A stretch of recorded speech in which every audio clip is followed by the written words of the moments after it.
Всем привет! Сегодня 26 июня, и это означает, что сегодня у нас пройдет битва стартапов во время выставки и мероприятия Saha Innovation 2020.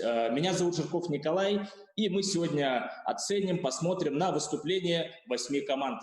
Как вы знаете, питч-сессия, а в нашем случае это онлайн-питч-сессия, это такой классический вариант представить свой проект, найти, собственно, будущих потенциальных инвесторов и клиентов, ну и, конечно, набраться опыта публичного выступления. Несмотря на то, что все проходит в онлайн-формате, тем не менее, мы сегодня увидим интересные проекты, и позвольте их представить кратко. 8 проектов: PR.bot.me, GoGoCourier, Dress.ar, проект MyPoint, JobJob, разработка футировочных материалов, LifeTracker и контактная сеть.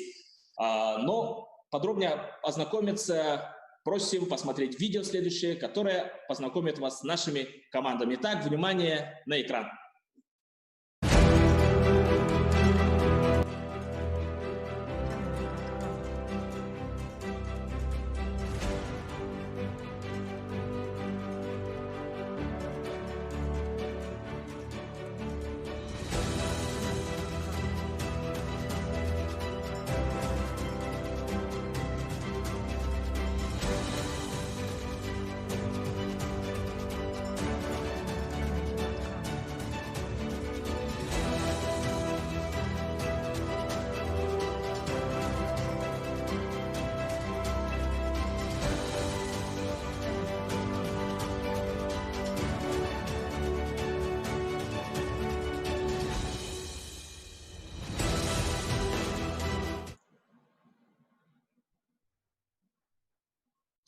Итак, это были наши команды, а я напомню, что классический регламент выступления – это, конечно, 5 минут, и будут 2-3 минуты на вопросы-ответы от наших экспертов. Если спросить, кто же сегодня экспертная комиссия, то я их с удовольствием представлю.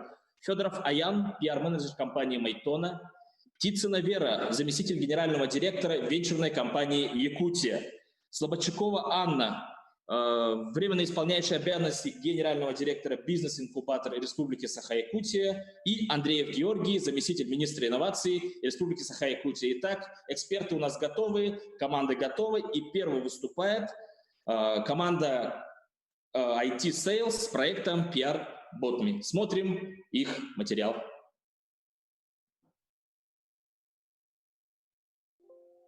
Так, Ариан, сейчас твоя плашка, буквально секунд на 15, и...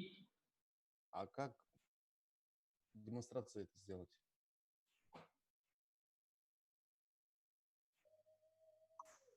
Там прямо в центре демонстрации экрана есть кнопка, прямо в центре. И там выбираешь нужное окно. Понял. Что, я уже могу говорить, нет? Сейчас ждем отмашки от режиссера.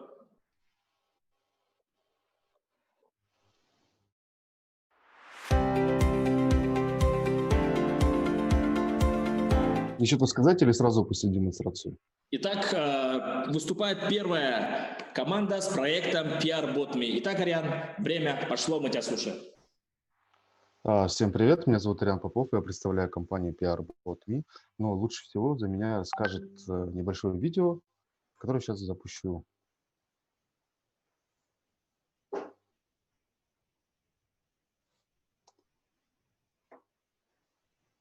Мы делаем чат-боты для бизнеса, для того, чтобы собирать заявки. У вас идет очень много обращений в личку, в WhatsApp, в Instagram, во ВКонтакте. И когда этих обращений слишком много, никакой администратор с этим не может справиться. Мы настраиваем чат-бота на вашей странице в социальных сетях, в ВКонтакту, Telegram, WhatsApp даже. И уже робот начинает общаться с вашими клиентами, принимать какие-то заявки, отвечать на простые вопросы. Нету видео. Но самое главное, он фиксирует. Видео нету, что ли? Странно. А как остановить демонстрацию?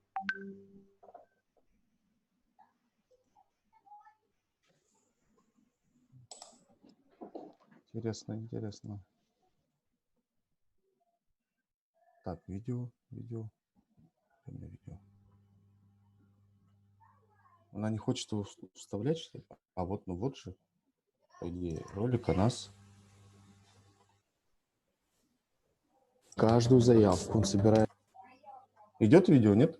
Да, поехали, Мы делаем смотрим. чат-бот для бизнеса, для того, чтобы собирать заявки. У вас идет очень много обращений в личку, в WhatsApp, в Instagram, во ВКонтакте. Вот. И когда Есть, нет? этих обращений слишком много, никакой администратор с этим не может Есть, есть. справиться. Мы настраиваем чат-бота на вашей странице в социальных сетях, в ВКонтакту, Telegram, в WhatsApp даже. Вот. И уже робот начинает.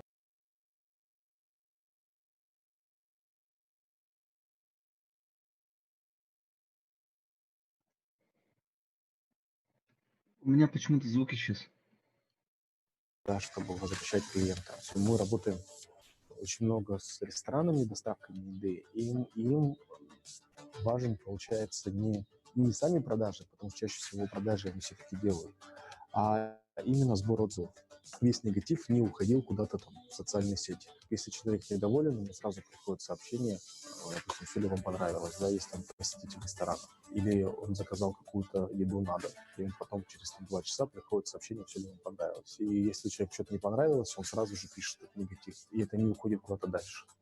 Здесь выигрывают все клиенты, что его проблема решается как можно быстрее, ресторан, то, что это не уходит куда-то там в социальные сети, да, он сохранил свою репутацию и, возможно, сохранил клиента. Кроме всего прочего, мы подключаемся к системам учета, это Айка, AirKeeper, FrontPad.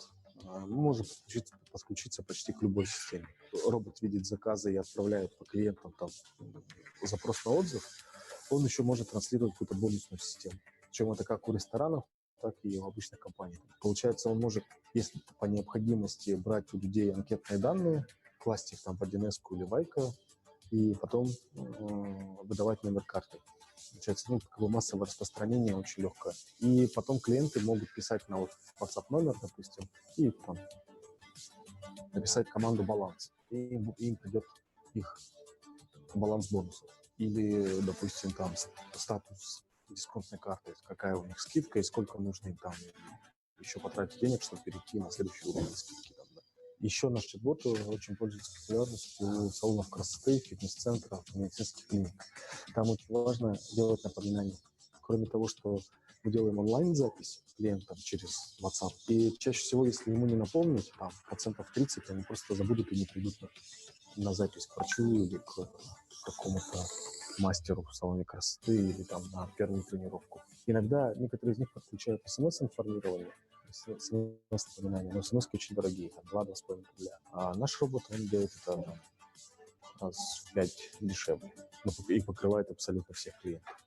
Мы вообще считаем, что года через 3 будет чат-боты будут абсолютно всех. Вот как сейчас у всех есть профили в социальных сетях, то точно так же будет у всех будут чат-боты, которые будут там выполнять какие-то основные команды, для общения с клиентом. Вот, так что если вы хотите, чтобы мы вам поставили чат-боты, который бы смог помочь в вашем бизнесе, в работе с вашими клиентами, да, то милости просим, звоните, пишите. Итак, Ариан, да, мы посмотрели видео и можете продолжить. У вас буквально минута есть на то, чтобы закончить свое выступление, потом вопросы-ответы. Так, поехали. Мы, в принципе, закончили. Если есть какие-то вопросы-ответы, то я лучше это время уделю на вопросы-ответы. Тоже правильно. Итак, уважаемые эксперты, есть ли вопросы к проекту PR-Botme? Да, Ариан, добрый день. Вера Птицына, венчурная компания «Эквити», фонд развития инноваций. Я хотела Вера, спросить, приветствую. как у тебя изменилась сейчас финансовая модель и сколько у тебя клиентов?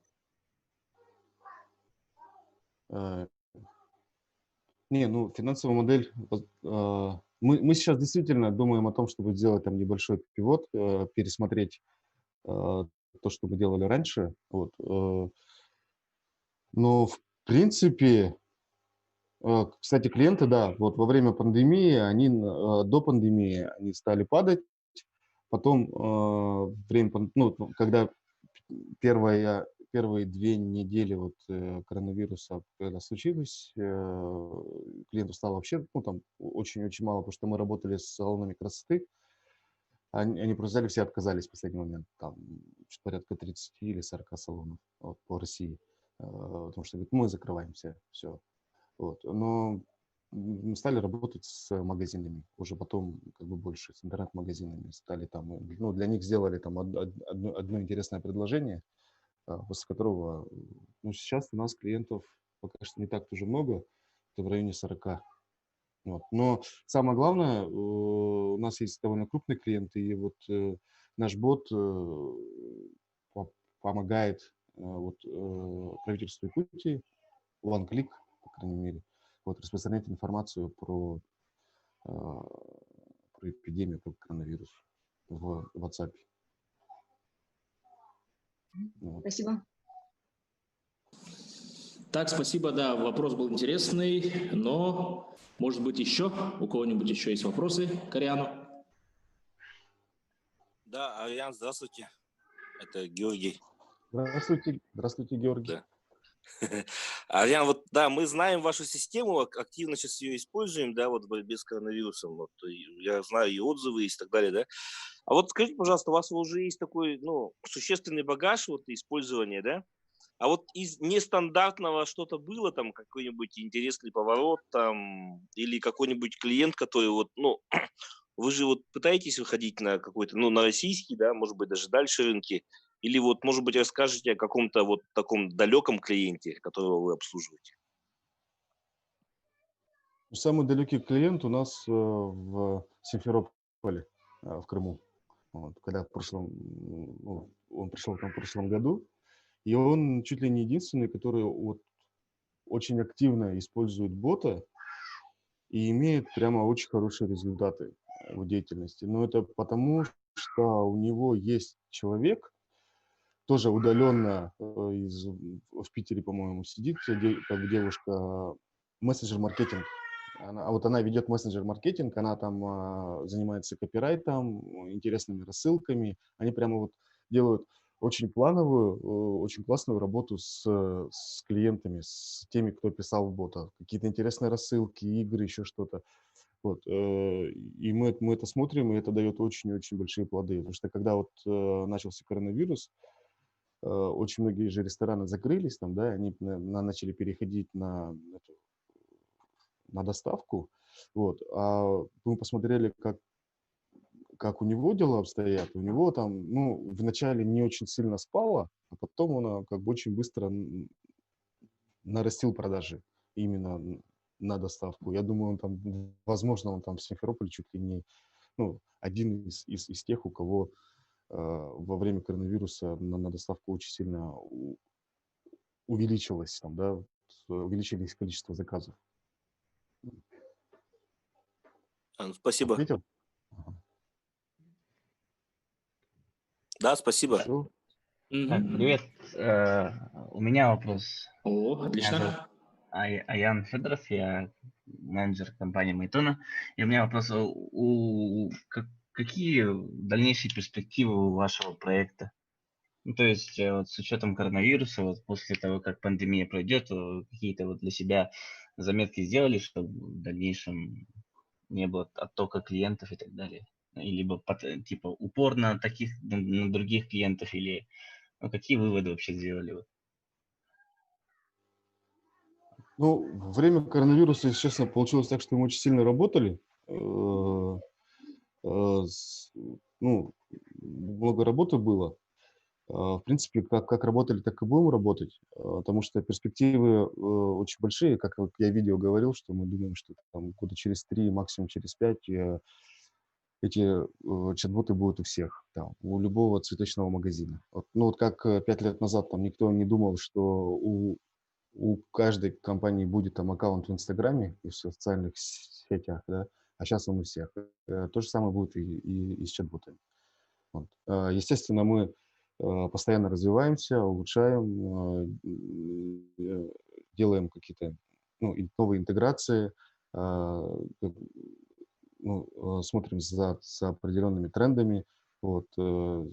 Сейчас упростилось и удешевилось, скажем так, официальный бизнес API в WhatsApp. Вот. Но все равно он еще пока что очень-очень дорогой для многих компаний.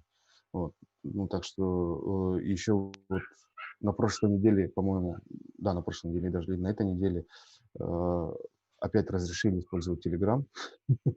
Вот он уже он уже перестал быть пиратским. Вот. И я думаю, сейчас развитие, особенно Телеграма в нашей стране, будет взрывное. И чат-ботов тем более. Вот. Я ответил на ваш Спасибо. вопрос? Да, спасибо. Исчерпывающий вопрос помню. Ну, Telegram сила, как мы все знаем, поэтому, Ариан, спасибо за первое выступление. Это был проект PR.me, группа компаний IT Sales. Спасибо, Ариан. И следующий у нас в очереди не менее интересный проект. Называется он очень интересно и запоминающе Dress AR. Итак, спикер Петр Григорьев.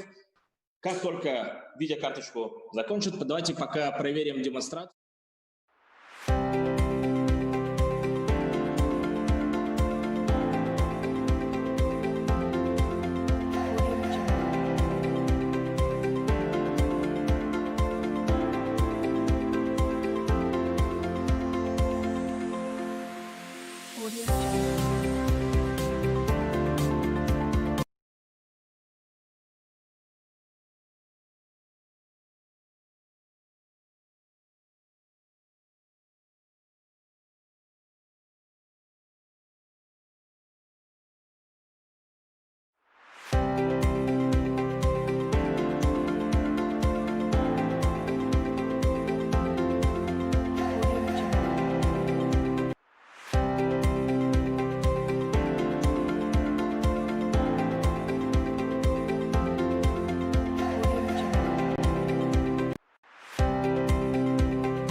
Все, видим демонстрацию. Давайте звук проверим.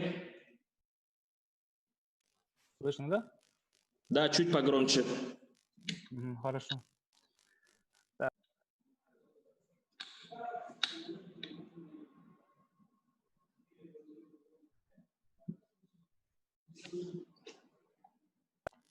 Вот все. Так. Ну, у нас Dressar — это мобильное приложение дополненной реальности для создания аватара и редактирования его, и примерки на него той или иной одежды. И мы фокусируемся на онлайн-магазинах. Как мы знаем, получается, и благодаря пандемии сейчас большинство уже явно заказывают уже с интернета. Мы будем фокусироваться именно на привлечении той или иной аудитории с помощью нее. Так. Суть нашего приложения — это вы делаете с помощью селса своего аватара, редактируете его по своим параметрам, и вы можете его посмотреть со всех тех или иных ракурсов. Я, наверное, сейчас включу... Так. Ролик для начала, чтобы можно было его примерно понять, как он выглядит. Так. Ролик виден?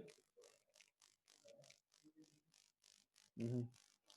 Здесь, получается, вы располагаете тело на определенном месте на полу, выбираете аватара, имеется в виду лицо, которое вы будете использовать, вставляете в само тело и потом его корректируете под свои стандарты. Размеры, росты и также определенные эти физические свои данные.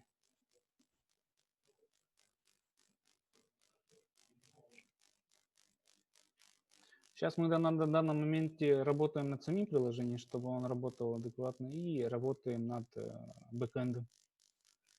И будем работать вначале с местными предприятиями, чтобы провести полный этот рабочий процесс. И в дальнейшем будут работать уже с большими фирмами.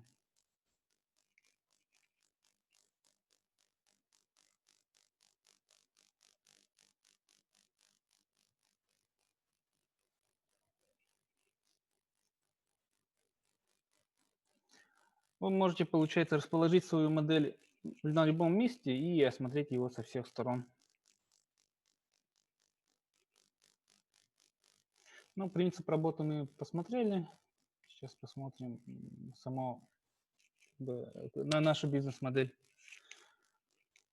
Как это работает, в принципе, вы посмотрели. Следующее. Кратко. Мы хотим сделать из Дресара немножко как социальную платформу, а именно немножко от социального взаимодействия, отправления, отправки сообщений и принятия сообщений, и, возможно, чат в доп. Реальности. И также игровую составляющую на основе танцев.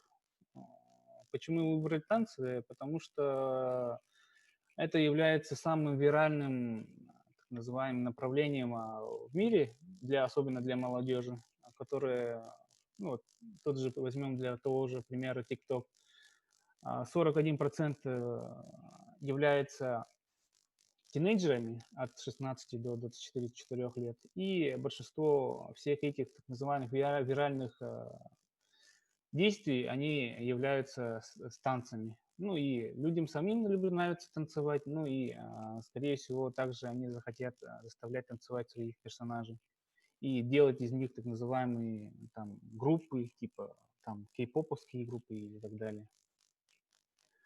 И учитывая то, что мы будем фокусироваться на пользователях, мы хотим вирально распространять и привлекать аудиторию. И вследствие мы хотим их уже начинать монетизировать с помощью тех же самых магазинов. Грубо говоря, мы будем предлагать им одежду от наших партнеров, с которыми мы будем работать.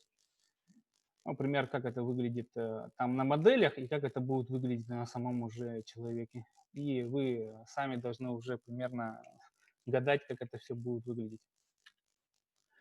А сами размеры рынка на данный момент составляют примерно так. Индустрия моды сейчас около 430 миллиардов долларов, а офлайн сейчас составляет больше 2 триллионов долларов. И примеры социального рынка. И также мелкий, недавно работающий VR-чат, у которого более 4 миллионов пользователей с 2016 года, узконаправленные, и, в принципе, заинтересованы самого рынка к чему-то новому.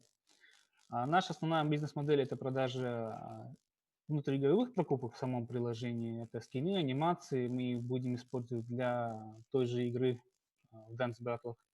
И для бизнеса это подписки по публикации самой одежды и комиссии за продажи в самом приложении. Что мы предлагаем для пользователя? Это социальное взаимодействие с друзьями, играть вместе с ними и общаться. И также одевать персонажей в те или иные одежды.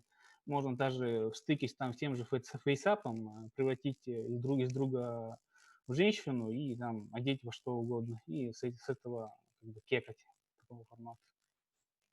Для брендов это получается упор уже на онлайн и фокусировка на уменьшение затрат на возвраты.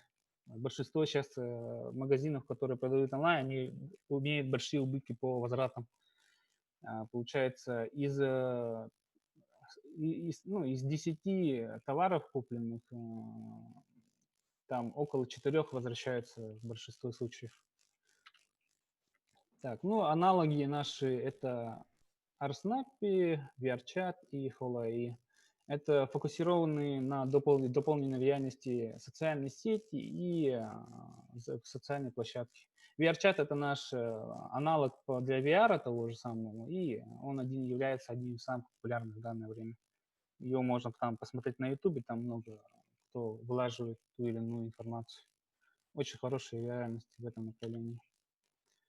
Потенциальные сценарии, где мы рассчитываем, ну, кто может заинтересоваться, может посмотреть. Ну, мы рассчитываем, в принципе, на сильный успех на основе 2 миллионов скачиваний.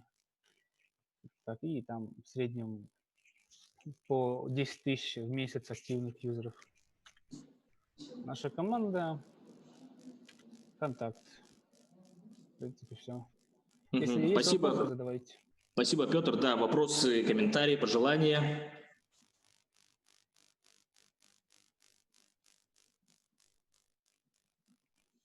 Уважаемые эксперты. Добрый день. Расскажите более подробно о команде, пожалуйста. Получается, я как разработчик, Григорьев Петр Викторович, и так, видео есть? Так, сейчас. Вот есть, хорошо. Так.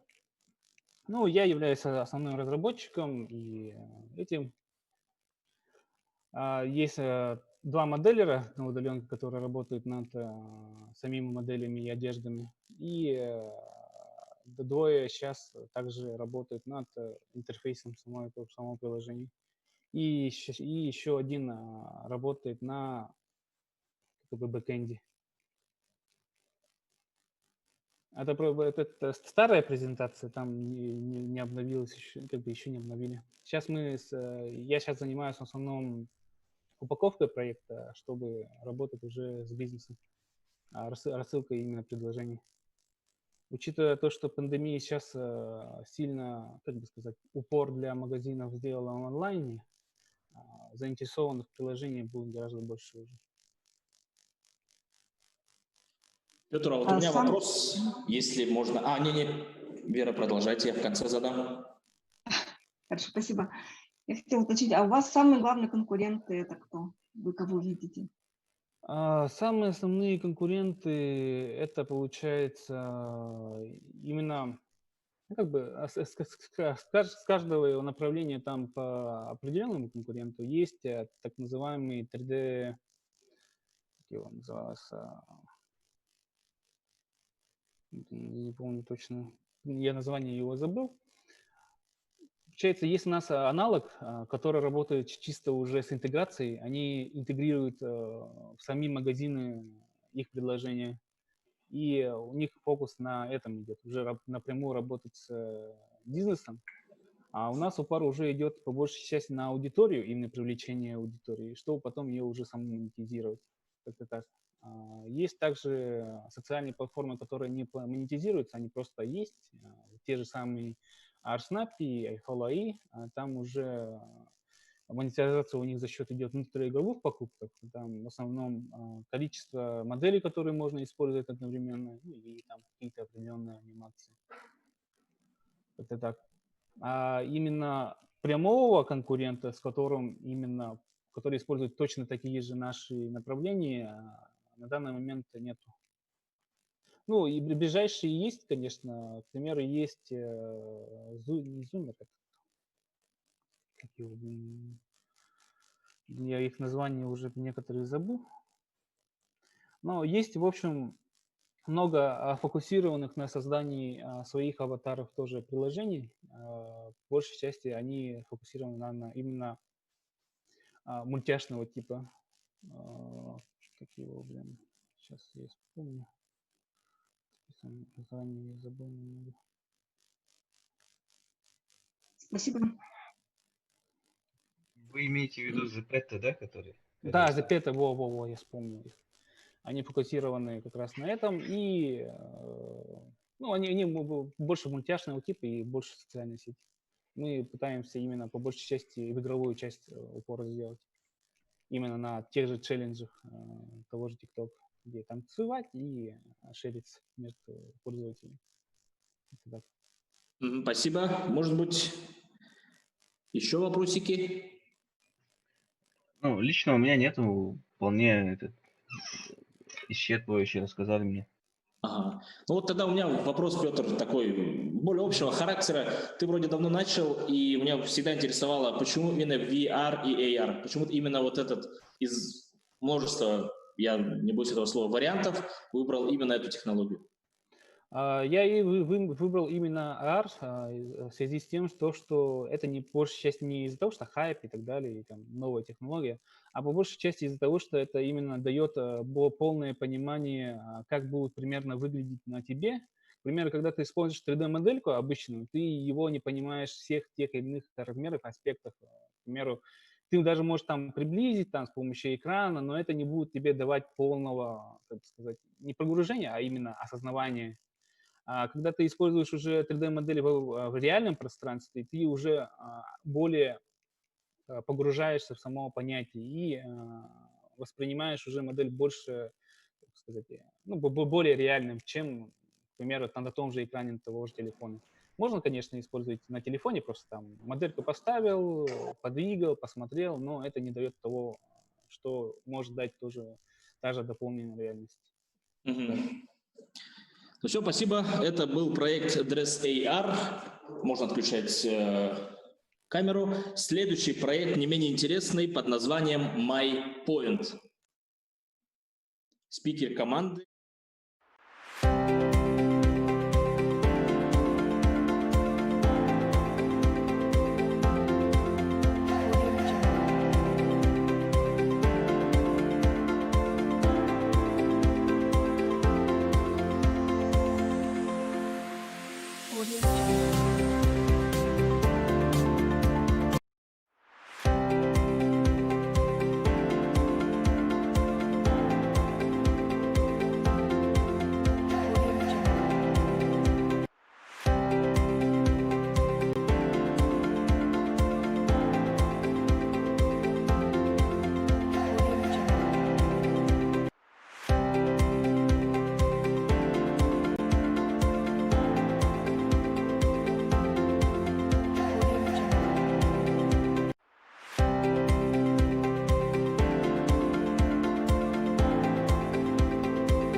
И поехали. Так, меня зовут Василий, я буду представлять вам курьерскую службу MyPoint. MyPoint – это сервис, помогающий предпринимателям организовывать курьерскую доставку до своих клиентов по очень выгодной цене. Мы предлагаем доставку от двери до двери, и оптовую доставку, и до пункта выдачи. Цель нашего проекта – это занять 0,98% и выйти на ежемесячную выручку 25 миллионов рублей. Цель проекта через 3 года – это занять 15% и выйти на ежемесячную выручку 40 миллионов рублей. MyPoint, различие MyPoint от других агрегаторов – это централизованный контроль над работой курьеров. То есть у нас курьеры все контролируются, то есть у нас есть отдел качества, мы отвечаем за качество. Сейчас у нас в городе Якутске подключено 170 организаций, у нас 15 сотрудников, из них 6 разработчиков и более 60 курьеров. На данный момент мы разработали для наших клиентов это веб-приложение, разработан iOS и Android приложение. У нас работает более 60 курьеров и доставлено более 30 заказов с начала работы. То есть, когда мы уже начали работать, начали выполнять MVP, мы с того момента за 3 месяца доставили 300 тысяч заказов. Выручка у нас в день составляет от 30 до 40 рублей в день. Ежедневно мы подключаем еще к системе 2-3 организации.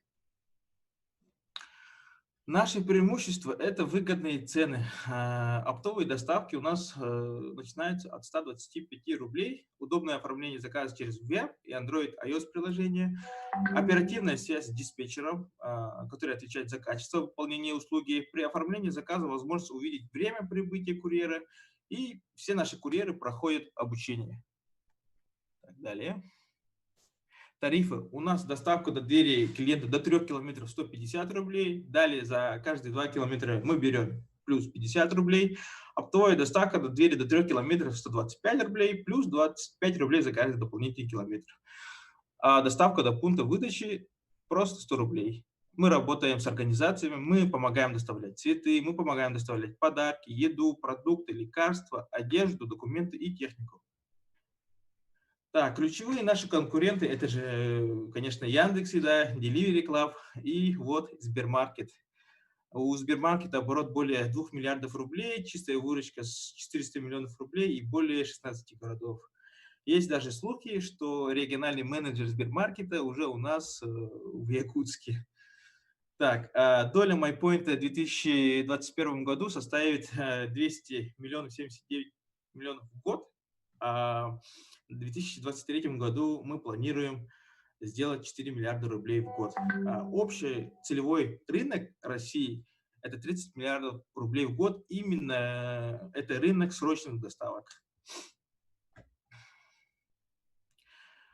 Так, в этом году мы планируем увеличить число заказов до 570 заказов, выполненных в день, и разработка полнофункционального сервиса. Это уже, ну, там, надо устраивать отдельный питч по этой программе. Потребность в инвестициях у нас есть, конечно, как у остальных стартапов, для найма сотрудников отдела IT, для масштабирования в других городах России.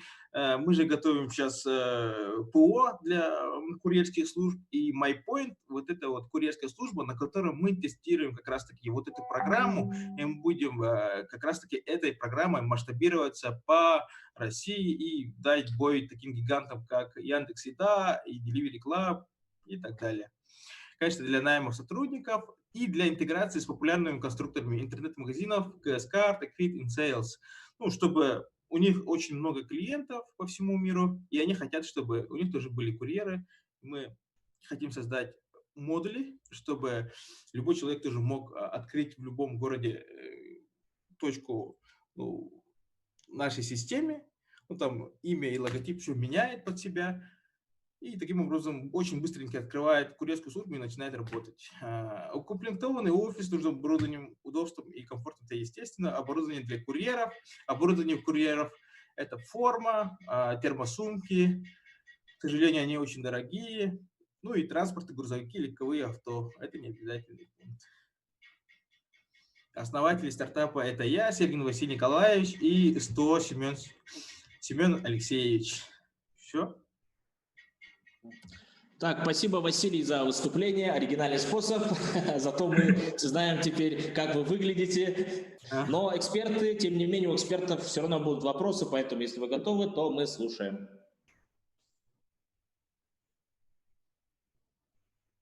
Сегодня с вами на битве стартапов участвует GoGo Курьер. Вы можете сказать, какое у вас главное отличие от них? Они агрегатор, а мы не агрегатор. Мы готовим крутое программное обеспечение, CRM, там будет панель управления оператора, панель управления администратора, панель управления для организаций, чтобы организации могли там увидеть статистику, с каких каналов идет продажа, там, допустим, куда стоит влаживаться и куда не стоит влаживаться. Мы делаем также личный кабинет для курьеров с геймификацией и так далее. Ну, мы не агрегаторы, мы более нацелены на то, чтобы продвигать свое ПО, нежели там открывать вот такие вот курьерские службы. Ну, курьерская служба MyPoint, как сказать, в курьерской службе нету ничего инновационного. Мы просто делаем это иначе. Мы просто меняем уже старые привычки. Мы хотим дать людям, обычным предпринимателям, инструменты, чтобы они могли открывать у себя в городе, обслуживать своих магазинов, своих ресторанов и так далее. Всем известно, что Delivery Club, Яндекс.Еда берут там от выручки до 35% комиссии. Это же очень дорого, согласитесь. А мы дадим им такой инструмент, что будет бороться с такими гигантами, как Яндекс.Еда и Delivery Club.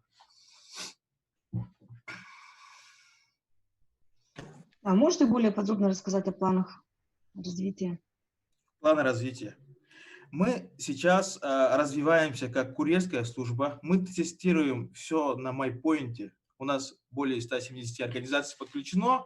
У нас очень, есть и довольные, и недовольные клиенты, потому что это курьерская служба, там очень много человеческих факторов. У нас есть централизованный отдел качества. И мы сидим рядом с нашими операторами, руководителями, и там же смотрим, какие есть минусы, что надо доработать, что надо сделать, какую функцию нам нужно добавить и так далее. Сейчас мы на данный момент очень усиленно работаем над программой. И масштабирование будет идти с помощью программы. Сама программа сейчас на данный момент называется Медоед. У меня вопрос, Слободчикова. Здравствуйте. Такой вопрос. Вы пока на территории Якутска, работаете? Да, на территории Якутска. Ага. На другие регионы планируете выходить когда примерно? Имейте в виду вот в Хабаровск, Владивосток, по Дальнему Востоку? Да, по Дальнему Востоку. Ага.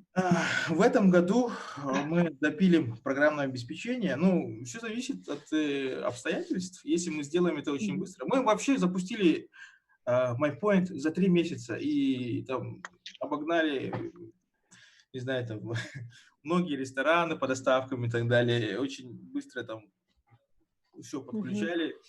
Сейчас осталось только вот именно доработать и упаковать весь этот продукт, чтобы вот человек хочет открыть бизнес, и ему надо просто дать этот продукт, он берет, активирует, открывает, а там все есть, и опыт, и как подключить менеджера, откуда найти организацию, откуда найти курьеров и так далее. Планирую... Еще один вопрос. Ага. Еще один вопрос, да? А с текучкой курьеров как бороться будете? Текучка курьеров действительно очень большая, потому что никто не хочет быть постоянно курьером. Ага. Но мы сейчас делаем полностью геймификацию, меняем тарифы, смотрим, допустим, как АБ-тест, там смотрим, допустим, когда вот мы начали, допустим, мы возвращали терминалы, допустим, платно, и мы слушали каждого курьера вот, обратный отзыв. Сейчас мы делаем возврат терминала платным, потому что появились другие способы удаленного платежа, там, как QR-код, там, ссылку кидаешь клиенту, и он может ввести данные своей карты и просто оплатить эту сумму. Боремся каждый день, мелочей очень много. Ну да, здесь либо надо, наверное, расслабиться и принять как данность, что курьеры будут меняться, да, либо мотивация. Но мотивация, получается, только в данном случае, наверное, финансовая, да, будет у курьеров? Да, нет, не то чтобы финансово. Надо просто активно работать и увеличивать лояльность к вашей компании. То есть, чтобы люди любили. Есть вот пример, есть вот, сеть отелей Four Seasons. И там у него то ли управляющий, то ли директор постоянно уделяет время своим подчиненным и так далее. Из-за этого у них там очень хороший сервис. И думаю, когда люди будут открывать в будущем курьерские службы, они, надеюсь, не будут распыляться и тоже будут очень хорошо уделять сервису и так далее. Там, одно дело приобрести программу, одно дело там вести бизнес. Да? Все, спасибо. Это уже дело каждого руководителя. Итак, спасибо, Василий, за выступление. Это был проект MyPoint. И далее выступят талантливые ребята из команды проекта JobJob. Всем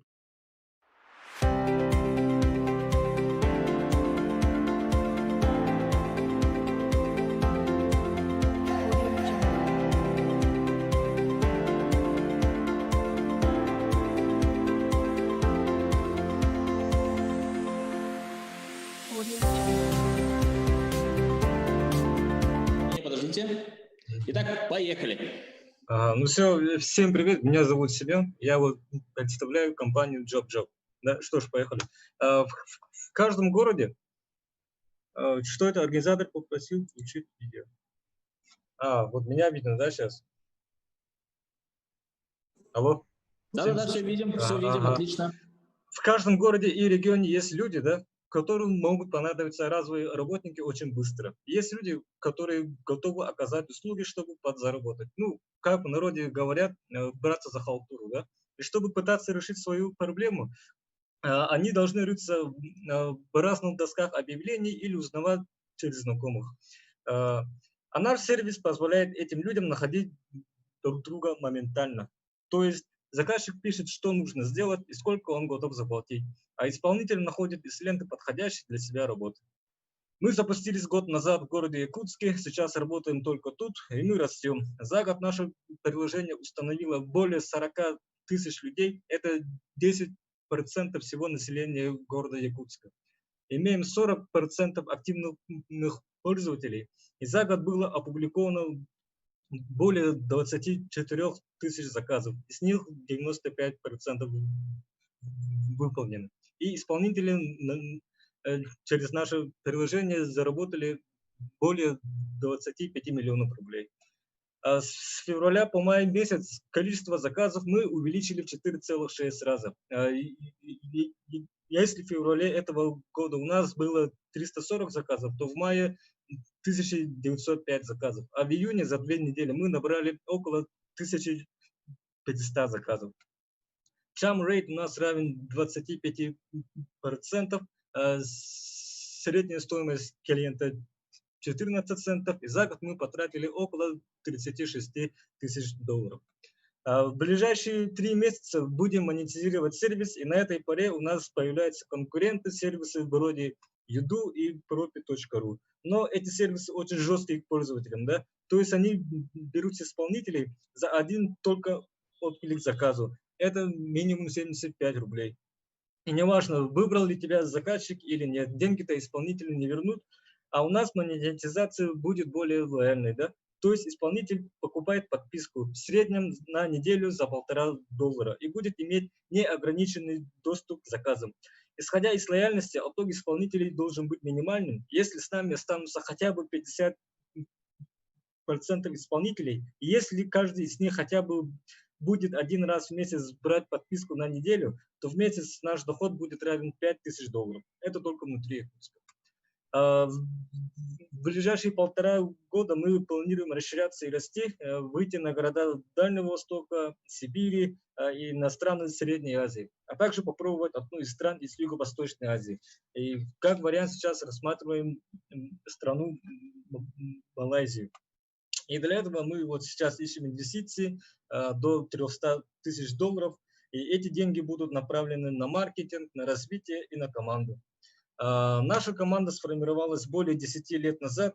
Все мы играем в одной рок-группе, и это нам помогает создавать и творить. Сам я раньше занимался спортом, являюсь кандидатом в мастера спорта по кикбоксингу. И как основатель и руководитель команды я уверяю, что мы умеем держать удар, умеем приспосабливаться в бою, и знаю, что любые победы достигаются огромным трудом, упорством и желанием. В конце вот бонусы. Мы регулярно подбираем заказы, да, через JobJob, и это нам помогает общаться со своими клиентами, получать от них фидбэки. Собственно, все. Спасибо.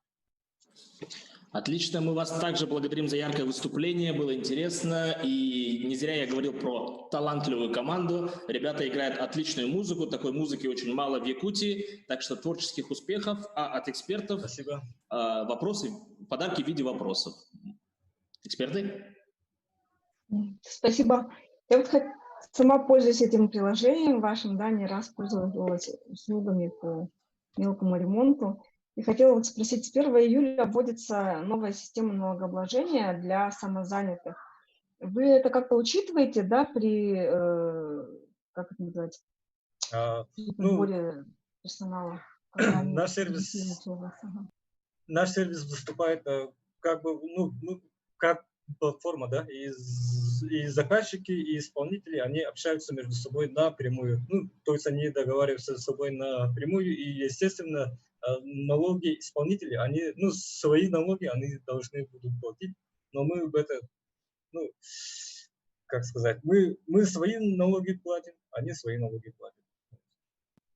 Спасибо. Еще вопросы? Не, если у меня будут вопросы, они будут типа, когда выйдет новый альбом, поэтому, может, у экспертов будет более связаны с проектом JobJob. В презентации вроде бы все подробно рассказано, указали все нюансы. Осталось, наверное, только пожелать дальнейших успехов. Спасибо. Хорошо, спасибо. Это был проект JobJob. Следующее выступает Данилова Сахаяна с проектом разработка футировочных материалов.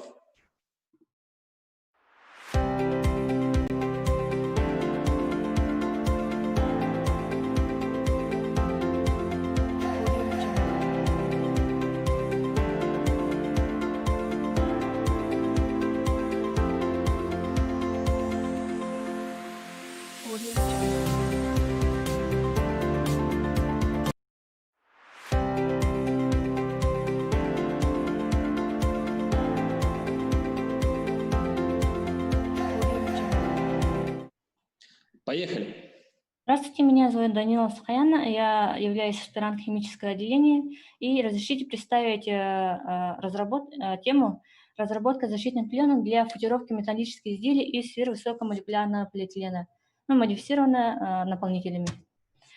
В настоящее время существует проблема в горнодобывающей отрасли, износ деталей и узлов неизбежен во всех этапах эксплуатации. Техника подвергается воздействию влаги, климатических условий и механических воздействий гравни. Для защиты механизма применяют футировки или облицовки полимерными материалами, поэтому мы предлагаем применение защитных пленок из модифицированного СМП, и чтобы предотвратить преждевременный износ, коррозии и налипание. И наше решение состоит в следующем. Создание трехслойного материала из СВМП, получается, полимерного материала, из резины, и прикрепляем на металлическую подложку. Так как эти два составляющие, они морозостойкие, то есть минус 40 градусов они могут работать. Пленка СВМП, она является высокопрочным, инертным и износостойким, то есть металлическая поверхность гравий будет скользить. Демпфирующий элемент, то есть она амортизирует ударную волну, получается. На данный момент существует следующий такой аналог, но он прикреплен механически, не химически. Мы пытаемся создать химически сшитые многослойные материалы. Анализ рынка. Производство СВМП возрастает примерно 5,8% в год. В 2018 составил 82 тысячи тонн. И объем внутреннего производства можно оценить на уровне 300-400 тонн. Примерно такое же количество закупается за рубежом. И объем внутреннего потребления СВМП это в прошлом году 2000 тонн в год составило, а в этом году посчитали 7000 тонн в год уже. Потенциальный рынок потребителей – это в первую очередь горнодобывающая нефтегазовая отрасль для облицовки кузовов и контейнеров загрузочных. Можно этот материал, модифицированный СВМП, применять в качестве конвейерной технологии, машиностроения, амортизационные пленки, и либо промышленность для облицовки внутренних емкостей. В сравнении аналогами наш продукт – это просто стоимость материала, это не себестоимость материала, а стоимость просто посчитали именно материал, получается. И по сравнению с другими аналогами у нас твердость остается на уровне, а прочность его относительно удлинения повышается. При этом коэффициент трения, она соответствует стандарту. План реализации за счет гранта конкурса «Умник» мы уже закупились материалами и пресс-формой для исследований, получается, и уже подали заявку патента недавно. И уже эта часть, первую часть почти уже заканчиваем, получается. И следующий этап уже само испытание, уже получение материала идет. План компенсации мы предлагаем использовать модель химического лизинга, то есть мы клиентоориентированные, то есть клиент требует сколько сантиметров, миллиметров слои составить и сколько образец, на сколько сантиметров нужен им образец, получается. И мы уже изготавливаем по заказу клиента материалы. То есть это экономия материала получается у нас, и не надо хранить уже изделия, получается, складов. То есть рынок используем B2B.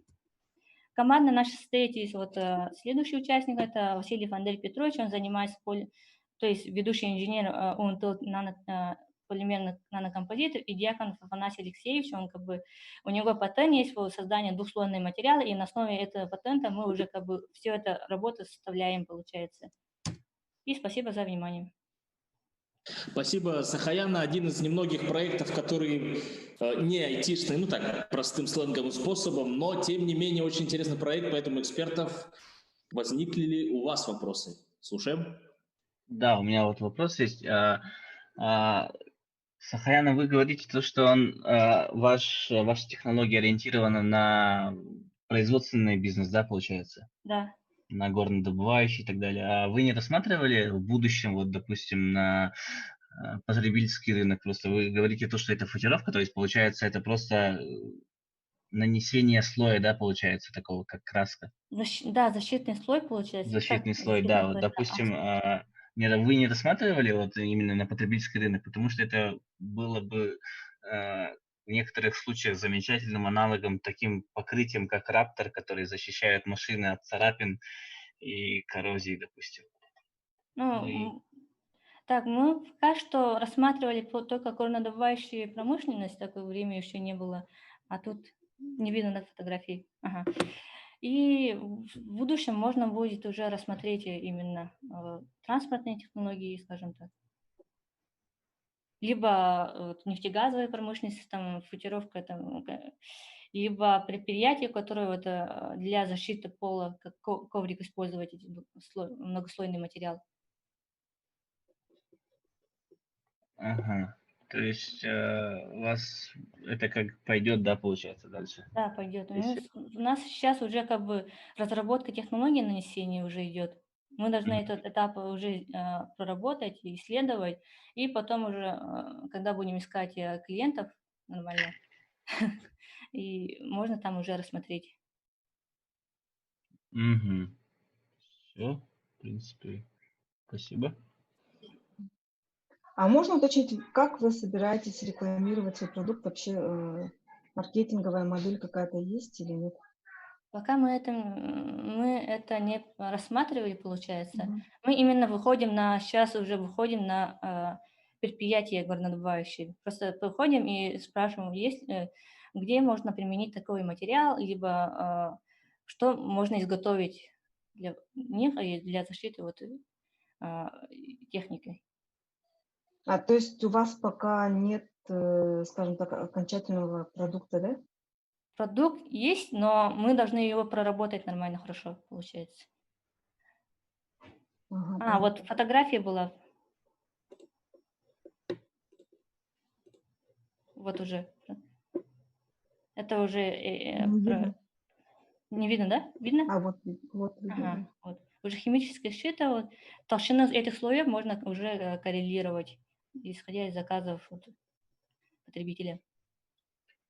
А тут можете сказать, какова толщина вот на данном фото слоев? Примерно там 5 миллиметров вот с ВМП получается, и где-то тоже 10, от 5 до 10 миллиметров резина. И это внизу уже металлическая подложка. Металлическая подложка, она в любом случае будет, да, или просто, допустим, это если вы говорите... Это не в любом, мы просто проверяли, прилипнет ли этот материал, либо не прилипает, получается. И сейчас нужно просто создать такую технологию, чтобы этот двухслойный материал, он прилипал к металлическому кузову, например. Угу. А вашими работами, вы вообще работы свои показывали, да, вот горнодобывающим компаниям и так далее? Мы пока показывали резиденту технопарка, он тоже заинтересовался, но и еще, по-моему, Алмазова Анабаров тоже показывали. Поэтому закупили пока пресс-форму, то, что они потребовали, максимальную, то есть допустимую пресс-форму, и попробуем еще изготовить уже. Ну, когда допуск в лаборатории будет. Итак, спасибо, Сахаяна, за выступление. Желаем вашему проекту дальнейшего развития. Спасибо. И пока готовится следующий спикер, напомню, что у нас будут, конечно же, призовые места за битву стартапов по итогам выступления. И, конечно, победителям мы вручим замечательные призы, сертификаты от наших партнеров. И, конечно же, главный приз от генерального спонсора битвы стартапов и всего Saha Innovation компании Майтона. Итак, следующий проект, как я уже говорил, наши сегодняшние бойцы, участники битвы стартапов представляют не только Республику Саха-Якутия, но и другие регионы Дальнего Востока. Итак, встречайте команда Life Tracker из города Владивосток.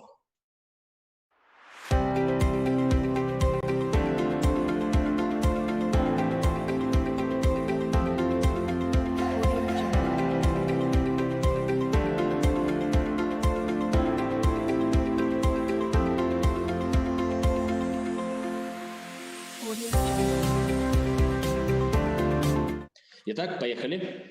Добрый день. Меня зовут Владимир Гольцов. Я являюсь техническим директором и основателем проекта Life Tracker. Это мобильное приложение для оценки состояния здоровья с помощью специального датчика пульса. Точность оценки составляет более 85% благодаря патентованной технологии анализа пульса. Так, сейчас презентацию запущу. Презентацию видно? Алло? Все видно, продолжайте. Да. Несколько слов о проблеме, которую мы решаем. В современном мире быть здоровым – это непростая задача. Мы сталкиваемся с перееданием, чрезмерными нагрузками, стрессом и попросту не умеем отдыхать. Общеизвестно, что правильное питание, режим дня и правильно подобранные тренировки могут улучшить состояние здоровья, также увеличить продуктивность и энергичность. Однако здесь нет общего решения для всех, потому что люди, перепробовав десятки диет и там сотни различных методик для оздоровления, не всегда достигают желаемого результата. И хотя их в очередной раз убеждаю, что это новая диета, самая правильная, самая лучшая, наше мнение, что любые воздействия на состояние человека должны отталкиваться именно от его текущего состояния, его индивидуальных особенностей и даже там, от места проживания и текущего времени суток. Иными словами, очень много факторов, которые оказывают влияние на состояние человека, и нет единого решения для всех и каждого подходящего. А также хочется напомнить, что работа над здоровьем – это постоянный процесс, требующий непрерывного контроля, и на мониторинг показателей здоровья направлена целая индустрия. Однако данные, получаемые такими устройствами, являются достаточно косвенными, то есть там, количество шагов, количество калорий, там, удара пульса, они не описывают всей картины состояния человека в целом. Но наша система Life Tracker позволяет оценить в целом состояние человека в баллах и также состояние отдельных функциональных систем, таких как пищеварительная, дыхательная и так далее. То есть это такой инструмент биохакера. Вы можете без обращения там, в лабораторию для сдачи крови там, или для прохождения функциональной диагностики прямо тогда, когда вам удобно и в любое удобное для вас время, всего за минуту проверить свое состояние. Все это возможно с технологией Life Tracker, которая предоставляет в 6 раз больше данных о жизненно важных показателях, чем остальные трекеры. И она чем-то похожа на приложение Shazam, только для анализа пульса. То есть мы анализируем спектральную характеристику пульса и из этого видим состояние отдельных функциональных систем. Эта технология – результат более чем 20 лет исследований. У нас есть патенты России и США, получены множество положительных отзывов. Наша команда сейчас состоит из 3 человек. У нас есть медицинский эксперт, я инженер и программист, и у нас есть еще ответственность за маркетинг и дизайн. Нам также удалось принять участие в исследовании вируса COVID-19 в Китае, и наша система в определенных случаях позволяет диагностировать симптомы данного заболевания с достаточно высокой вероятностью.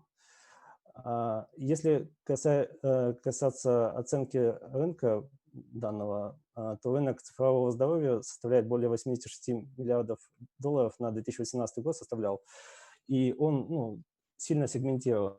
В данный момент наша бизнес-модель состоит в продаже подписки на приложение и продаже датчиков пульса. Наш основной фокус – это энтузиасты спорта, популярное направление биохакинга и также те люди, которые хотят похудеть за счет диет. И еще одно из направлений – это мониторинг состояния пожилых людей и людей в группе риска. У нас есть план более чем на 3 года создания различных устройств носимых в виде кольца и даже бесконтактных. Сейчас мы ищем инвестиции для предпосевного раунда в размере $250 тысяч. У меня, наверное, есть секундочка, я еще хотел показать слайд. Это результат мониторинга человека, его показатели в течение дня. А вот этот слайд, здесь слева наша система, а справа, вот я узнал недавно, что нас пытаются скопировать в Китае, то есть выпустили практически визуально полную копию. В общем, нам нужно прилагать больше усилий для того, чтобы развиваться быстрее, чем они. Спасибо за внимание. Срочно патентуйте, защищайте свое дитя. Запатентовано, но в Китае это не работает, извините. Спасибо, Владимир. Проект LifeTracker резидент является также резидентом технопарка «Русский», как мне известно. Да, да. Да, отлично. Что ж, эксперты, проект интересный, ждем и пожелания, комментарии, вопросы. Ну, лично для меня все вполне исчерпывающе. И хотелось бы пожелать вот успехов на этом благородном поприще и Спасибо. успехов в борьбе с китайскими клонами. У них не так все гладко. У них технология, ну, немножко примитивная. Да. Пока результатов таких у нас нет. А вы можете еще раз про технологию рассказать? Я что-то не совсем поняла. Да, это технология спектрального анализа. То есть мы анализируем спектр пульсовой волны, не количество ударов за минуту, там, и не, как сейчас модная методика есть, по-русски называется, вариабельность сердечного ритма. То есть измеряется скважинность между определенными интервалами. Нет, у нас измерение именно спектра полностью, то есть мы, если обычные трекеры измеряют просто одну частоту, да, частоту пульса, главную, то мы измеряем все частоты, которые в пульсе присутствуют. И определенные частоты связаны с определенными системами организма. Есть исследования, я вам сейчас могу даже показать, новейшие, которые показывают, что очень как бы эффективна эта методика. Это вот как раз наши китайские коллеги проводили исследования целых 2 года. Они определили, что ну, спектральная составляющая, например, 3-я гармоники фаза пульса более чем в 95% случаев является ну, неким маркером для заболеваний сердечно-сосудистых, ну, тоже определенных, при определенных условиях. И там оказалось, что больше, чем 95% как бы, подтверждения у этой методики. И причем эти люди были без симптомов. То есть это были бессимптомные пациенты, которые просто проходили обследование, и в течение 2 лет у них выявились данные заболевания. Вот. Ну что ж, спасибо, Владимир, за прекрасное выступление, интересный проект. Пожелаем вам всяческих успехов и развития вашему проекту. Ну а мы продолжаем путешествовать по Дальнему Востоку. И следующий регион – это Камчатка и проект и команда «Контактная сеть».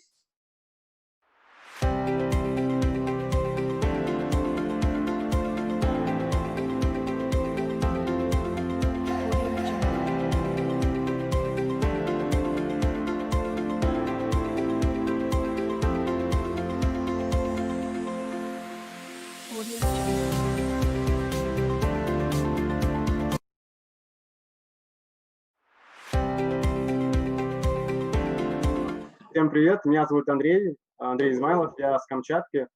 Я занимаюсь изобретательством более 4 лет, отдаю себя полностью этому. И однажды я придумал функцию для мобильного устройства, и из этой функции получается маленькая ниточка до огромного клубка, который мы назвали «Контактная сеть». Мы получили патент на это изобретение, а изобретение это является алгоритм, который позволяет объединять устройства в группы и назначать политики и правила в эти группы для совместного использования устройств.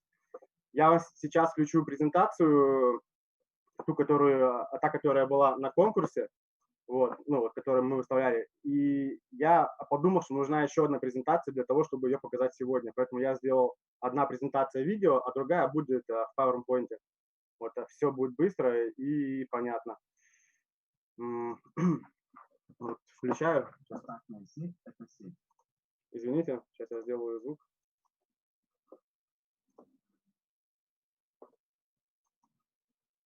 Контактная сеть – это сеть, в которой пользователь может подключать под свой аккаунт свои устройства. Видео нет. Для определенных лиц или для всех. Секундочку.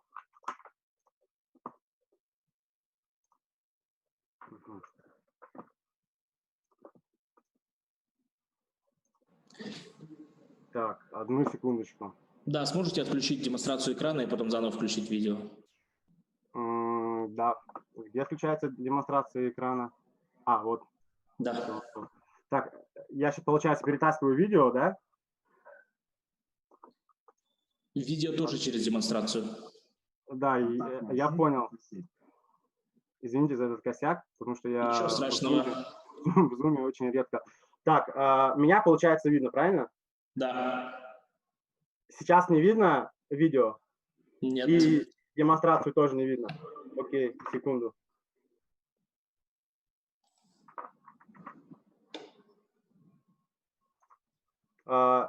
Сейчас видно? Одну секунду.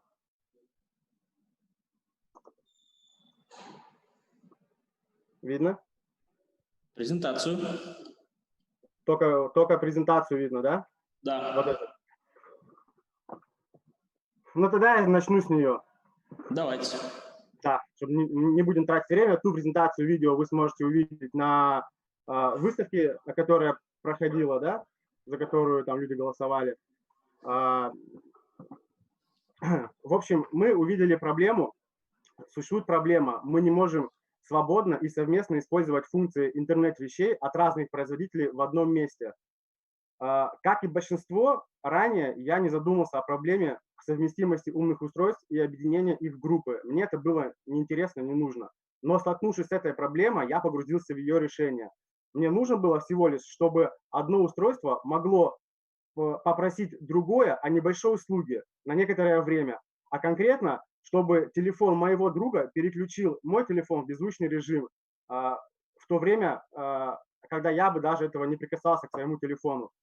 Оказалось, что это нельзя сделать, потому что наши телефоны не понимали друг друга. Они не находились в одной группе, и внутри этой группы не было назначено определенное правило, которое позволило бы одному устройству дать определенный сигнал другому, и то бы его исполнило.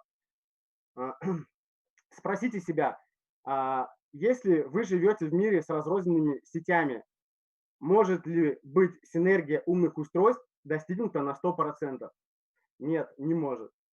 Может ли человек использовать весь потенциал умного устройства без возможности совместного использования этого устройства? Нет, не может. Пока вы скачиваете 10 приложений, чтобы управлять 10 устройствами от разных производителей, в это время мы думаем, как сделать контактную сеть.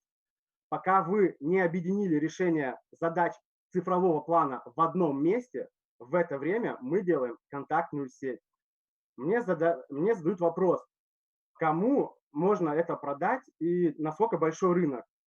Я подумал так, а кому продают интернет? Кто им пользуется?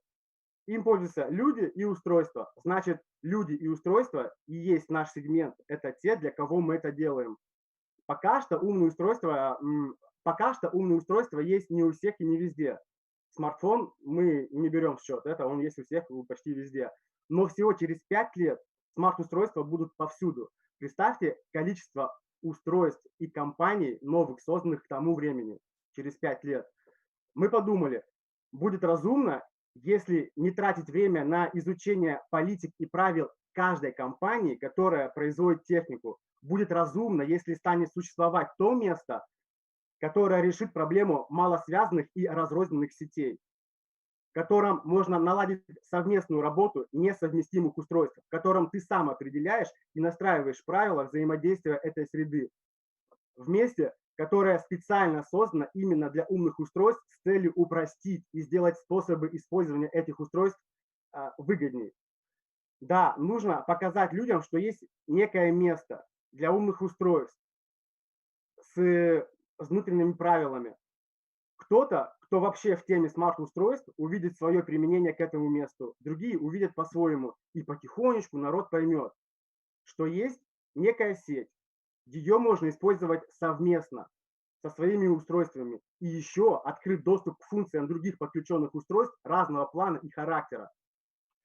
Когда придумывали интернет, к нему же не было конкретной инструкции, мол, ребят, вот появится Google, там, индрайверы, зумы, вот Сахай Кутя будет общаться по зуму, вот никто же этого не знал. Но я думаю, это было так, что, ну, типа того, что, ребят, вот вам технология, она в каком-то смысле безгранична, это я говорю про интернет, придумывайте, создавайте и пользуйтесь. То есть я думаю, это было вот именно так. Никто не знал, что будет 10 тысяч сервисов, которые есть сейчас. И когда у меня спрашивают, а что еще может контактная сеть, то я про себя думаю, вот вам технология, она в каком-то смысле безгранична, придумывайте, создавайте, объединяйте и пользуйтесь. Не, серьезно, просто подумайте, каждый сам про себя. Я использую устройство, а могли бы использовать мы. То есть я, а есть мы. Мы лучше, чем я? Я думаю, да. Поэтому контактная сеть – это то место, которое призывает людей использовать технику совместно. Когда-то, когда люди реально поймут то, что это следующий шаг в этапе технологического прогресса и развития, упрощения алгоритмов и появления новых связей, вот именно конкретно эта тема и будет диктовать правила для ускорения рынка и изменения его в какую-то сторону. У меня все. Еще хотел показать вам слайд. Это команда, извините, я забыл сказать. Я, Андрей, и мой соавтор – это Анатолий Костеренко. Это человек с Астрахани. Мы с ним познакомились 4 года назад. Он меня сразу понял. И, то есть, с ним мы написали патент. Кстати, мы получили патент. Мы вошли в 100 лучших изобретений Российской Федерации в 2018 году. Получили мы эту фичу в 2019 году, потому что Роспатент работает очень плохо в России, очень медленно, и это меня очень бесит. Вот, да, экспертами страны было признано, вот мы получили такое признание, и теперь хотим все это развивать, но нужны реальные деньги, чтобы это развивать. По нашим расчетам, год назад это было порядка 60 миллионов, чтобы сделать первый прототип, чтобы его протестировать и уже запустить на рынок. И около года развития, около года создания этого сервиса, то есть очень много работы. Я сам не программист, но вот я вам в общих чертах обрисовал ситуацию. И просто бонусом, помните, когда только-только появились такие зарядные устройства, да, для техники, то есть у одной зарядки было куча проводов под любые вообще шлюзы и выходы. То есть она одна вообще для всех устройств. И вот проведите аналогию с контактной сетью. То есть одна контактная сеть для любого устройства, заводы, космос, самолеты, все что угодно, электрический чайник, кружка, вот все, что вы можете себе представить, это все может работать сообща в контактной сети. Спасибо, у меня все. Спасибо, Андрей, за замечательное выступление. Вы меня убедили, покупаю, где оплачивать, как говорится. Но все-таки будут вопросы, я думаю, потому что интересный проект, без вопросов не обойдется. Слушаем, эксперты. Да, здравствуйте, Андрей. Андрей, вы меня слышите? Да, добрый день. Что-то я просто, тут без камеры. Андрей, здравствуйте. Вы же с Камчатки же, да? Да, верно. Да, мы с вами встречались вот на стартап-экспедиции в прошлом году.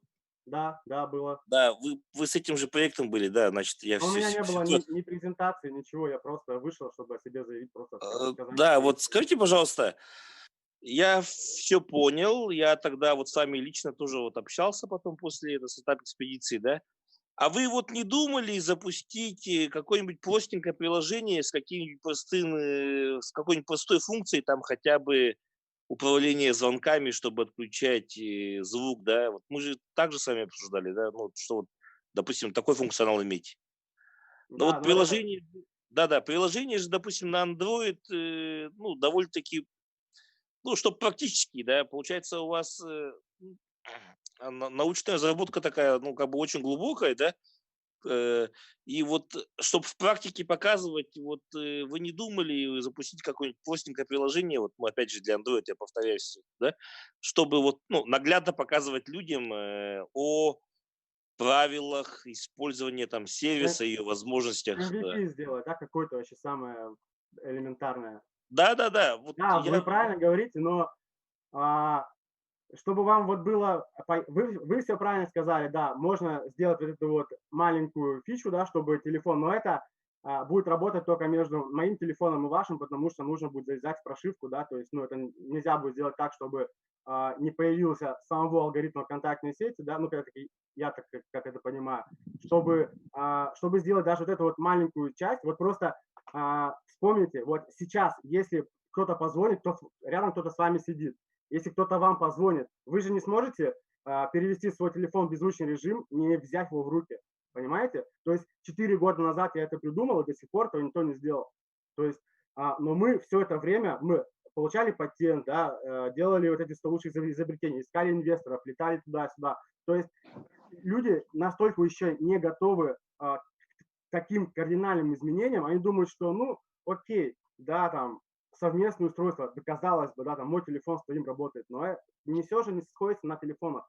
Это просто, представьте себе, каждый день появляется новое количество новых устройств. И в контактной сети можно будет наблюдать, какое устройство появилось сегодня, какую задачу оно решает для человека, как им пользуются другие люди, какая практика этой работы. Просто вся подноготная от даже от того, в каких условиях работало устройство, холодно было или тепло ему, были замыкания или нет, что-то менялось, скрывалось. То есть если я сам не программист, это, конечно, не отмазка. Я не могу сделать такое приложение, о котором вы сейчас сказали, чтобы просто применить вот этот кейс, да. Мой программист находится в Астрахани, у него своя работа, семья, дети, понимаете, всем нужны деньги, чтобы что-то начать делать. А я делаю все за всех. Я вообще, вот все, что вот вы можете себе представить в компании от и до, всем занимаюсь я. И это не единственный проект. У меня около 7 проектов, и я их тяну только потому, что, ну, не тяну, а я ими занялся только потому, что у меня не получилось сразу с контактной сети, потому что это реально серьезный проект. Поэтому, чтобы как-то выживать, я начинаю придумывать какие-то новые мысли, что-то делаю, все получается, но все медленно, потому что я один. Я на Камчатке, понимаете, здесь настолько неразвитый регион в плане этого, а куда-то улетать, понимаете, ну, как бы здесь, как бы семья, родители, я им помогаю. Я могу еще улететь, но не на всю жизнь, понимаете? То есть это очень много факторов сыграло на том, что сейчас нет вот этой MVP-шки, про которую вы говорите. То есть я, ну, резюмировал все вот это огромное облако, вот ваш вопрос. То есть можно, да, это будет круто, все такие, да, круто, мы пользуемся, я себе закачаю. Ну, это надо сделать, да, это надо сделать, для этого нужна команда. Я жалею, что я в свое время не пошел на программиста, просто деру волосы на голове. Ну, я вам рекомендую сделать фейк-симулятор, это будет намного дешевле сделать. Ну, вам просто нужно будет, чтобы что-то иметь на руках, чтобы людям показывать. Это вот, допустим, не все люди сейчас могут воспринять аудиоинформацию, про которую вы говорите, да? А вот если что-то можно было бы с глазами что-то увидеть, что какой-то телефон, допустим, управляет другим телефоном или устройством, и в руках это можно было подержать, я думаю, у вас сторонников, поклонников и, возможно, предложений каких-то сразу было бы больше. Да, Да, спасибо, Андрей. Да, я буду рад вас в следующий раз тоже увидеть. Спасибо. Еще вопросы?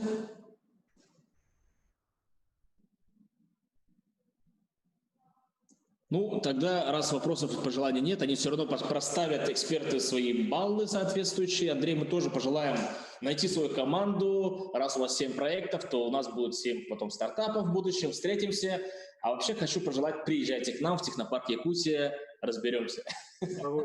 Спасибо, Андрей. Это была Камчатка. И всегда после долгого путешествия приятно вернуться домой. И якутский стартап, спикер компании GoGo Technologies, исполнительный директор с проектом GoGo Courier. Итак,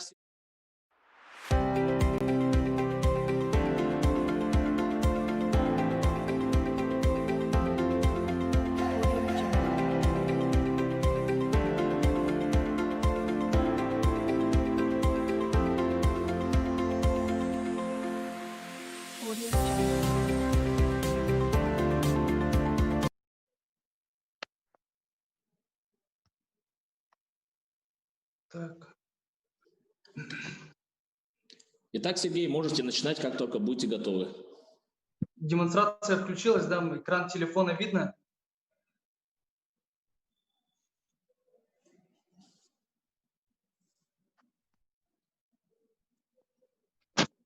Видно картинку? Да, все видим, начинайте. Отлично. В общем, всем пасмурный привет с города Благовещенска. Сейчас мы с командой находимся в Благовещенске. Мы сейчас масштабируем наш проект. Для тех, кто не знает, что такое GoGo Courier, это мультиагрегатор, это интернет-сервис с двумя видами пользователей. Курьеры и предприятия, которым нужны курьеры, чтобы осуществить доставку своей продукции до их клиента. Так, идем дальше. Чем занимается проект GoGo Courier, какие проблемы он решает? Изначально, когда проект только зарождался, когда он только начинал свое существование, так скажем, да, когда он только выходил на рынок, в городе Якутске мы начинали свое развитие, мы решали проблемы людей, которые как бы заказывают доставку с каких-то точек общепита и как бы проблему с ожиданием, с гигантским, с большим, колоссальным ожиданием клиента на эту доставку. То есть бывало такое лично у меня, что я заказывал, допустим, пиццу, да, грубо говоря, и ждал ее несколько часов. Мы эту проблему решили и проблему бизнесов. Проблема бизнеса в чем заключается? Заключается в денежных тратах на содержание курьеров, в затратах на время, ну, чтобы нанять курьера, да, чтобы составить логистику и сказать ему, езжай куда-то, отвези мой груз вот этому клиенту, потом вот этому. Но это все, так или иначе, это все равно головная боль и это затраты. Эти проблемы мы успешно в Якутске решили. Не на 100%, конечно, мы рынок захватили, но мы к этому идем. На сегодняшний день у нас в Якутске свыше 100 предприятий подключено, поэтому как бы успешно мы развиваемся, проблему мы решаем. Как это работает вообще, да? GoGo Courier, он состоит из двух приложений, как я сказал, для бизнесов и для курьеров. Бизнес при получении заявки на доставку от своего клиента, ну, по своим каналам продаж, то бишь через Instagram, по телефонному звонку или по WhatsApp, ну, как угодно, получает заявку, открывает наше приложение или сайт, мы сайт, кстати, сделали, и вызывает курьера, просто указывает адрес, куда нужно отвезти его заказ, цену доставки и оформляет заявку. Эта заявка уходит автоматически сразу в ленту курьерам. У курьеров свое приложение, они в ленте заказов сами заказы выбирают, они распределяются по расстоянию от них, то есть они самые близкие наверху у них находятся, и то есть они сами выбирают заказы, едут в предприятие, забирают заказ и отвозят клиенту. Ну, схема максимально простая. Преимущество проекта и его какие-то, да, ну, эти параметры, характеристики. Ну, что такое GoGo Courier и чем он, наверное, отличается от, допустим, Яндекс.Еды или других гигантов доставки? Наверное, у многих у вас такой вопрос сейчас возникает. Следующий ответ. Во-первых, GoGo Courier – это мультиагрегатор. Мы не ограничиваемся только на еде, мы охватываем все сферы бизнеса. Потом, ну, допустим, вы можете сказать, ну, есть достависта, да, та же самая в Москве тоже работает, это тоже мультиагрегатор, курьерская служба, которая тоже доставляет не только продукты питания, еду, но и так же, как мы, одежду, цветы и так далее. Мы отличаемся от них тем, что мы сейчас разрабатываем технологию, которая решает уже проблему курьеров, то есть почему курьеры пойдут к нам, почему курьеры пойдут в Google Курьер, а не в Достависту или в Яндекс.Еду, потому что мы увеличиваем эффективность их работы, а соответственно и заработок курьера на 20%, на 19,8%, если быть точным, благодаря системе, которая позволит им не таскать с собой вот эти вот кассы, да, кассовые аппараты и принимать оплату от клиентов картой вот через этот мобильный, через терминал. Мы этот терминал убрали, и мы разрабатываем технологию, позволяющую клиенту оплатить заказ при получении картой. То есть что предлагает, допустим, Яндекс.Еда? Да? Яндекс.Еда предлагает оплатить доставку либо наличкой при получении, либо картой, но сразу. То есть если клиент картой доставку не оплатит, заявка не публикуется. Мы же не ограничиваем клиентов способов оплаты. Он может оплатить картой как сразу, так и при получении. То есть это уже выгода идет курьеру, и ему не нужно будет ехать сначала до клиента, а потом отвозить терминал обратно, допустим, благодаря этой технологии. Ну и тут какие-то показатели по уже той работе, которую мы совершили. 36 минут среднее время доставки, да, когда раньше было, допустим, 1,5 часа, это среднее время доставки, якутские пиццу ждут 1,5 часа в среднем. Мы сократили ее в 3 раза практически, это время. Также Google Курьер – это гарантия для бизнеса в том, что его доставка дойдет до клиента. Потому что, во-первых, в Якутске свыше 80 курьеров ездит, а во-вторых, это курьеры с термосумками, и они проходят тестирование, они отправляют свою документацию на проверку, то есть мы гарантируем доставку и гарантируем то, что курьер никуда не денется и их товар не украдет. Следующее, что мы предлагаем, я уже рассказал. Онлайн-контроль курьеров на карте мы уже реализовали, то есть бизнес может отследить своего курьера на карте, откуда он едет, чтобы забрать заказ, и где он находится после того, как он забрал заказ. Сейчас мы делаем приложение уже для физлиц, потому что у нас очень большой запрос именно от обычного, от населения города, чтобы уже как бы самим пользоваться курьерской доставкой, потому что многие уже наслышались о том, что Google Курьер существует, о том, что он работает, и многие люди сами хотят воспользоваться этой услугой, потому что есть доверие со стороны предпринимателей, со стороны людей, поэтому запрос такой есть, мы сейчас в этом направлении находимся. Тут небольшая статистика по работе проекта, чего мы добились, каких показателей мы добились за время работы. Можете как бы с ней на слайде ознакомиться, можете скриншот сделать. Мы сейчас действительно в 3 городах работаем. В Хабаровске мы провели уже КАЗДЕВ, мы обзвонили предприятие. В июле мы поедем уже в Хабаровск с Благовещенской, и у нас уже циферка поменяется, будет не 3 города подключено, а 4. Извиняюсь. Так, и последний слайд. На этом слайде вы можете увидеть нашу команду. Я нахожусь чуть-чуть правее от центра. Кузьминов Николай, Дмитрий Баишев, это основатель проекта, его генеральный директор, наш идейный вдохновитель, действительно. И Хабаров Мичил, человек, на котором практически вся вот эта вот техническая часть проекта держится. У него своя команда, понятное дело, есть там и фронтенщики, и бэкенщики, и серверный разработчик, и дизайнер. И у меня все на этом. Спасибо. Спасибо, Сергей. Хотелось бы сразу воспользоваться, пожелать вам удачи в Благовещенске в ваших начинаниях и переговорах. А у экспертов, я думаю, парочка вопросов найдется. Спасибо, Николай.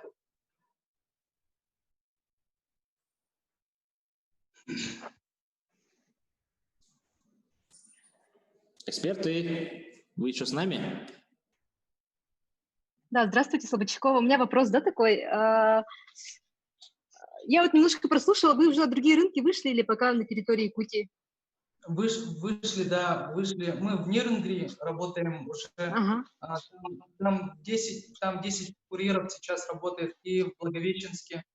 Мы 30 сумок уже здесь как бы ходят по городу. Мы еще 100 сумок дополнительно заказали. У нас, кстати, один и тот же поставщик, что и у Яндекс.Еды сумки шьет. Ну, такой небольшой этот офф-топчик. Хорошо, спасибо. Ага. Спасибо вам за вопрос. Еще вопросы какие-нибудь, может быть? Рад всех видеть. Много знакомых лиц, много знакомых имен. Да, несмотря на ситуацию, мы вот в этом году решили онлайн-формат, поэтому очень отрадно, что из разных городов присоединились. А вот у меня такой вопрос, Сергей. Сколько была первая выручка? Давай в стиле Дудя спросим. Какова была первая выручка компании GoGo Technology? Первая выручка была 0, Николай. Мы же вообще не монетизируем. Извиняюсь, у меня голос пропал, давно так много не говорил. Так, у нас выручка сначала 0 была, то есть мы же проект сначала не монетизировали, нам никто не доверял, и это же было в новинку для Якутска, ну, такой проект. Сейчас как бы и другие аналоги в Якутске, да, появились, как многие из нас знают, как бы копируют, кто-то аналоги создает, да, а когда мы входили на рынок, он как бы, ну, был не готов к такому, и мы должны были заслужить доверие человека, доверие предпринимателя, поэтому проект был бесплатными, то есть мы как бы за идею только работали, вот. Поэтому 0 было в начале. Окей, спасибо. Ладно, это был завершающий проект нашей битвы стартапов, проект GoGo Courier. Спасибо, Сергей. Уважаемые зрители, я напоминаю, что сегодня в 2 часа по прямой трансляции на YouTube мы подведем итоги и узнаем имена победителей сегодняшней битвы стартапов, которая прошла в рамках выставки Sahara Innovation 2020. И, уважаемые эксперты, просим также заполнить ваши баллы по каждому из 8 проектов. А проектам при встрече я бы пожелал каждому из них: живи долго и процветай. Итак, битва стартапов завершена. Все молодцы, всем спасибо. До новых встреч. Удачи. До свидания.